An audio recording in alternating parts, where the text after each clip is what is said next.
Hello बच्चों, आज हम पढ़ेंगे कक्षा 9वीं के इंग्लिश विषय के ब्रिज कोर्स की यूनिट 12 की एक्टिविटी 7।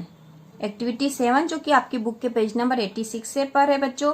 और इसी तरह के और वीडियो देखने के लिए तथा 9th और 10th तक इम्पोर्टेंट क्वेश्चन और सारी जानकारी प्राप्त करने के लिए हमारे चैनल को सब्सक्राइब कीजिए। तो चलो बच्चों शुरू करते हैं activity 7। Read the following poem.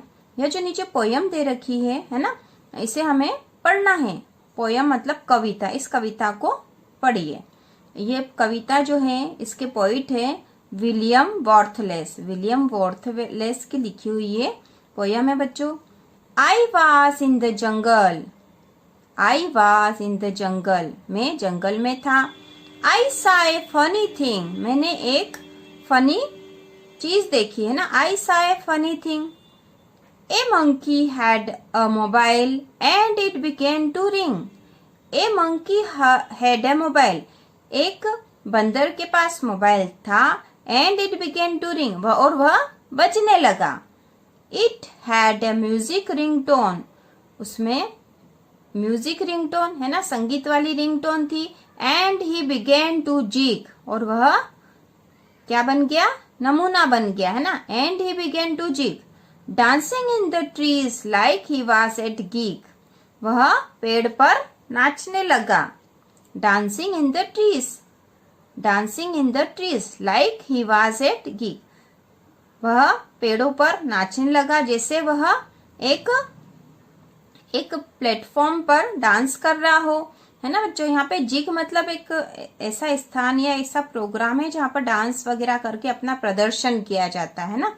तो यहाँ पर ये लिखा है कि like he was at gig. वह जैसे गिग पर हो, है ना। तो यहाँ पर ये लिखा है कि वह एक ऐसे स्थान पर हो जो हम अपने आप को डांस करके बता रहा हो। Dancing in the trees like he was at gig. He was very happy as he danced away. वह बहुत खुश था क्योंकि डांस कर रहा था। Having loads of fun in his monkey way. और बहुत सारा वो मजा ले रहा था उसके मंकी वे में, उसके बंदर वाले तरीके से वह बहुत सारे मजे ले रहा था, है ना। बहुत छोटी सी और बहुत अच्छी सी पोयम है कि he was in the I was in the jungle. मैं जंगल में था। तो ये मैं जंगल में था कौन बोल रहा बच्चों? ये पोइट बोल रहे हैं ना, जिन्होंने ये लिखा वो ये बोल रहे हैं कि I was in the jungle. मैं जंगल में था। आई सा है फनी थिंग। और मैंने एक फनी थिंग देखी थी, है ना।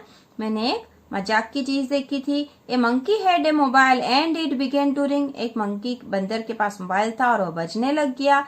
It had a music ringtone and he began to jig. उसमें म्यूजिक रिंगटोन थी और वह नमूने के जैसा हो गया। Dancing in the trees like he was at gig. और वह पेड़ों पर नाचने लगा जैसे वो कोई प्लेटफॉर्म हो। He was very happy as he danced away. वह बहुत खुश था डांस करके ना। गिग मतलब प्लेटफॉर्म मतलब ऐसा स्थान जहां वो अपना को प्रदर्शित कर रहा हो। Having loads of fun in his monkey way. और उसने अपने मंकी वे में बहुत सारे मजे किए। ठीक है बच्चों, पोयम के बाद है आंसर द फॉलोइंग क्वेश्चन। इन प्रश्नों के उत्तर दीजिए। Where did the poet see a monkey. Poet ने मंकी को कहाँ देखा? तो इसका उत्तर क्या आएगा बच्चों? आपको पता ही है। द पोइट सा, है ना। सी था तो हमने इसका सेकेंड फॉर्म लिख दिया क्योंकि यहाँ डिड था बच्चों, है ना। पास्ट टेंस का सेंटेंस हो रहा है। तो पोइट सा a monkey in the jungle, है ना। कहाँ देखा था बच्चों? जंगल में देखा था। इन द जंगल, है ना। उसी प्रकार नेक्स्ट है what did the monkey have in his hand. तो क्या था मंकी के हैंड में? क्या था बच्चों? The monkey had a mobile. Monkey had a mobile. इसी प्रकार तीसरा सेंटेंस है what did the mobile have. तो इसका क्या आएगा? द मोबाइल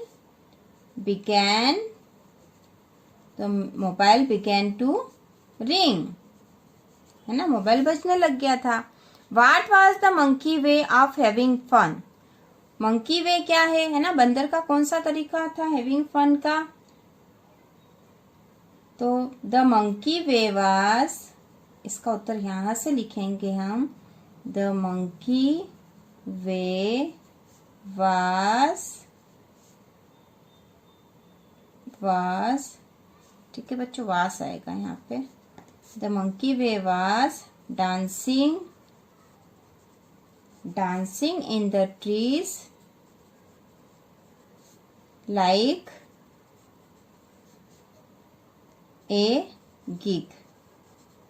ठीक है, तो ये हमने लिख दिया इसका उत्तर भी। अब एक्टिविटी 8 है, complete the sentence with past continuous tense form of word in brackets. तो पास्ट कंटिन्यूस टेंस के फॉर्म जो ब्रैकेट में है बच्चों, देखो ब्रैकेट में क्या है, जो वर्ब दे रखी है, डांस नाचना, प्ले खेलना, वॉच देखना, सॉल्व हल करना, वर्क काम करना, तो वर्ब दे रखी है और वर्ब को हमें पास्ट कंटिन्यूस टेंस के फॉर्म में लिखना है। तो पास्ट कंटिन्यूस जो टेंस होता है बच्चों, उसका हमें पता होना चाहिए कि इसमें सबसे पहले तो आता है सब्जेक्ट, सब्जेक्ट के साथ आता है वाज या वर, है ना, W as was, WRE were, और फिर आएगा वर्ब, वर्ब के साथ क्या लगता बच्चों, ING, है ना, वर्ब के साथ क्या लगेगी, ING लगेगी। जितने भी कंटिन्यूस टेंस के सेंटेंस होते हैं, जितने भी कंटिन्यूस टेंस के सब सेंटेंस होते हैं बच्चों, उसमें वर्ब के साथ ING लगता है ना, ये आपको याद रखना हो। जिसमें भी कंटिन्यूस टेंस है तो वर्ब के साथ ING लगेगा ही सही, ठीक है। और हेल्पिंग वर्ब के रूप में पास्ट कंटिन्यूस टेंस में वाज या वेयर आते हैं। वाज जो है, यदि सब्जेक्ट है, सब्जेक्ट जैसे मान लो यहाँ राम है ना, राम सब्जेक्ट है, तो यदि सब्जेक्ट सिंगुलर होगा तो वाज का प्रयोग होगा, और यदि सब्जेक्ट प्लूरल होगा तो वेयर का यूज होगा, है ना। और वर्ब के साथ तो ING लगेगा ही सही, ठीक है ना। तो हम इतना समझ गए हैं बच्चों। अब हम करते हैं इसको। The money dance in trees with A mobile in his hand. तो बच्चों मनी गलत लिखा, यहाँ होना था मंकी, MONKEY, है ना, MONKEY, ठीक है। The monkey dance in trees with A mobile in his hand. तो यहाँ पे क्या आएगा बच्चों, हमें पता है यहाँ मंकी लिखा है ना, मंकी कैसा है, सिंगुलर सब्जेक्ट है यहाँ पे, तो क्या आएगा, वाज, है ना, द मंकी वाज। और वर्ब जो डांस है उसका क्या हो जाएगा, डांसिंग, DANCING, डांसिंग, है ना। यहाँ जगह कम थी इसलिए मैंने यहाँ लिख दिया है, the monkey was dancing in trees with A mobile in his hand. अब सेकंड जो सेंटेंस है, आई सा ए 3-year-old चाइल्ड यस्टरडे। मैंने कल एक 3 साल का बच्चा देखा था। She play games on the mobile phone. वह मोबाइल फोन पर गेम खेल रही थी, है ना, शी है इसलिए खेल रही थी। तो यहाँ पे क्या आएगा बच्चों, शी वाज आएगा या वेयर, वाज आएगा क्योंकि शी सिंगुलर है ना। शी वाज, प्ले का क्या हो जाएगा, playing, PLAYING, playing, PLAYING, playing. She was playing games on the mobile phone, ठीक है। अब थर्ड वाला सेंटेंस है, Sharad watch TV and not studying yesterday. Sharad ने टीवी देखी और कल पढ़ाई नहीं की। So his parents scolded him, इसलिए उसके पेरेंट्स ने उसको डांटा। तो यहाँ पे आएगा शरद के साथ भी क्या आएगा बच्चों, वाज आएगा, है ना, सिंगुलर है ये वाज। और यहाँ पे वाच का क्या हो जाएगा, वाचिंग, WATCHING, है ना, वर्ब में ING लग गया है, वर्ब में ING लगा, यहाँ पे भी ING लग गया। तो ये कैसा सेंटेंस हो गया, पास्ट कंटिन्यूस टेंस का। अब फोर्थ देखो बच्चों, Razia solve A math problem on the computer when the power went of. Razia गणित की प्रॉब्लम को कंप्यूटर पर कर रही थी। व्हेन मतलब जब, पावर वेंट ऑफ बिजली चली गई। तो यहाँ पे रजिया भी सिंगुलर है, तो रजिया के साथ क्या आएगा, वाज। सॉल्व का क्या हो जाएगा, सॉल्विंग, SOLVING, सॉल्विंग, है ना, SOLVING, solving A math problem on the computer when the power of. Fifth वाला देखो बच्चों, my parents work in the wheat field when it started to rain। मेरे पेरेंट्स wheat field गेहूं के खेत में काम कर रहे थे when it started to rain जब बारिश शुरू हुई। तो यहाँ पे क्या आएगा, माई पेरेंट्स सिंगुलर है या प्लूरल है बच्चों, आप बताओ। सिंगुलर है क्या, नहीं प्लूरल है ना बच्चों। पेरेंट्स की बात हो रही है यहाँ पे, माता पिता की बात हो रही है दोनों की। तो माई पेरेंट्स क्या आएगा, वेर, WERE। और वर्क का हो जाएगा वर्किंग, यहाँ ऊपर लिख देती हूँ आपको थोड़ा सा ठीक दिखेगा, वर्किंग है ना, WORKING, working in the wheat field when it started to rain। ठीक है बच्चों, तो ये एक्टिविटी हमारी पूरी हो चुकी है 8वीं। अब हम करेंगे एक्टिविटी 9। द मोबाइल फोन है सम एडवांटेज, है ना, मोबाइल फोन के कुछ एडवांटेज, उपयोग भी है ना, महत्व भी है, एंड सम डिसएडवांटेज, कुछ दुरुपयोग भी हैं। Work in groups of 3-4 and list 2 advantage and disadvantage etch about mobile phone. आपको ग्रुप में काम करना है 3-4 के ग्रुप में, और आपको 2 एडवांटेज, 2 उसके अनुप्रयोग या उपयोग लिखने हैं, और 2 डिसएडवांटेज, दुरुपयोग लिखने हैं। An example has been done for you, एक एग्जाम्पल आपके लिए कर दिया गया है। क्या बताना बच्चों, मोबाइल फोन के उपयोग और दुरुपयोग बताने। तो एक तो बता दिया गया है, ये एडवांटेज है ना, उपयोग, और डिसएडवांटेज दुरुपयोग है।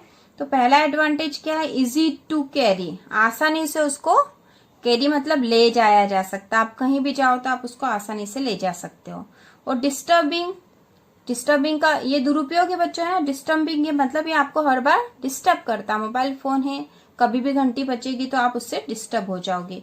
तो यहाँ पर एक दे रखा था उदाहरण, अब आपको 2 और देने हैं। तो इसमें हम लिखेंगे बच्चों, एडवांटेज हम लिखेंगे कम्युनिकेशन, है ना, मोबाइल से क्या हो जाता है, हम एक दूसरे से आसानी से कम्युनिकेशन, एक दूसरे से आसानी से हम संचार कर सकते हैं, बातचीत कर सकते हैं।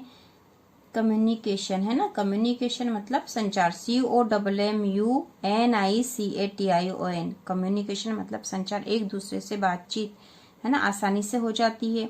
और डिसएडवांटेज में आएगा वेस्ट ऑफ टाइम, समय बर्बाद होता है ना, क्योंकि कुछ लोग केवल मोबाइल में ही लगे रहते हैं, फालतू की बातें ज्यादा होती है और काम की बातें कम होती है ना। तो यहाँ पर ये हो जाता है कि वेस्ट ऑफ टाइम होता है इससे। और एडवांटेज में हम लिख देंगे इंटरटेनमेंट,